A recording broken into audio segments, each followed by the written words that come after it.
कर्म, बुद्धि और भाग्य में से कौन सबसे बड़ा है? एक दिन स्वर्गलोक में कर्म, बुद्धि और भाग्य तीनों चर्चा कर रहे थे, कौन सबसे बड़ा है। कुछ दिन बीत गए, लेकिन फिर भी यह तीनों इस बात का निर्णय नहीं कर पाए कि कौन सबसे बड़ा है। एक दिन नारद मुनि पास से गुजर रहे थे, तो उन्होंने देखा कर्म, भाग्य और बुद्धि आपस में किसी बात को लेकर झगड़ रहे हैं। तो नारद मुनि तीनों के पास गए और पूछा, आप तीनों किस बात पर इतना झगड़ रहे हो? तब कर्म, भाग्य और बुद्धि ने कहा, हे नारद मुनि, अब आप ही विचार कीजिए कि हम तीनों में से कौन महान है। नारद मुनि ने हंसते हुए कहा, ठीक है, लेकिन इसके लिए आप तीनों को पृथ्वी लोक में जाना होगा और 1 सप्ताह तक साधारण इंसान के साथ रहना होगा। आप तीनों में से जिसके प्रभाव से उस इंसान का भला होगा, उसी को महान घोषित किया जाएगा। यह सुनकर तीनों पृथ्वी लोक में जाने के लिए राजी हो गए। जब तीनों पृथ्वी लोक में आए तो उन्होंने जंगल में गरीब इंसान को पेड़ काटते हुए देखा। उन तीनों को लगा यही सही इंसान है, जिसके शरीर में प्रवेश करके हम अपनी महानता सिद्ध कर सकते हैं। कर्म, भाग्य और बुद्धि आपस में बातें करके यह निर्णय लिए कि वे 1 सप्ताह के लिए इस इंसान के शरीर में रहेंगे और जिसके प्रभाव से इस इंसान का भला होगा, उसे ही महान माना जाएगा। कर्म बोला, सबसे पहले मैं जाऊंगा और उस इंसान का भला करूंगा। कर्म के उस इंसान में प्रवेश करते ही उसका कर्म क्षमता 2 गुना ज़्यादा हो गया और वह प्रतिदिन जितनी लकड़ी काटता था, उससे ज़्यादा काटने लगा। यह देखकर वह इंसान बहुत खुश हुआ।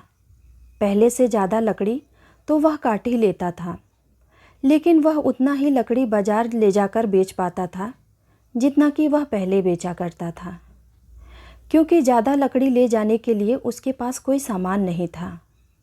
इसी तरह 7 दिन तक उसने ज़्यादा लकड़ी तो काट लिया, लेकिन उन सबको बेच नहीं पाया और उसकी हालत में कोई सुधार नहीं आया। 7 दिन बाद कर्म उसके शरीर से बाहर आ गया और निराश होकर स्वर्ग चला गया। यह देखकर भाग्य बोला, कर्म तो उसको धनवान नहीं बना सका, अब मैं उसको धनवान बनाऊंगा। यह कहकर भाग्य उस गरीब इंसान के शरीर में प्रवेश कर गया। भाग्य के शरीर में प्रवेश करने के कुछ देर बाद जंगल में उस गरीब इंसान को बहुत सारा धन मिला। उस धन को पाकर वह खुशी से झूमने लगा।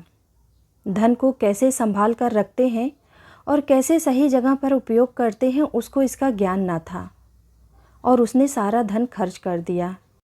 7 दिन बाद भाग्य भी उसका साथ छोड़ दिया और निराश होकर स्वर्ग चला गया। बुद्धि ने भाग्य से कहा, देखना मैं कैसे इसको धनवान बनाता हूँ। बुद्धि के उस इंसान के मस्तिष्क में प्रवेश करते ही उसको ज्ञान की प्राप्ति हुई। उसने अपनी कुल्हाड़ी की धार तेज की और जंगल चला गया लकड़ी काटने। आज उसने पिछले दिन से कुछ ज़्यादा लकड़ी काटी और सारी लकड़ी को एक रस्सी से बांधकर खींचते हुए बाजार ले गया। उसने पहले से आज थोड़ा ज़्यादा पैसे कमाए और उस पैसे से उसने और एक कुल्हाड़ी खरीद ली। अब उसके पास 2-2 कुल्हाड़ी थी और जब लकड़ी काटते काटते एक कुल्हाड़ी की धार खत्म हो जाता था, तो वह दूसरी कुल्हाड़ी का इस्तेमाल करके लकड़ी काटता था। इससे वह पहले से ज़्यादा लकड़ी काट पाता था।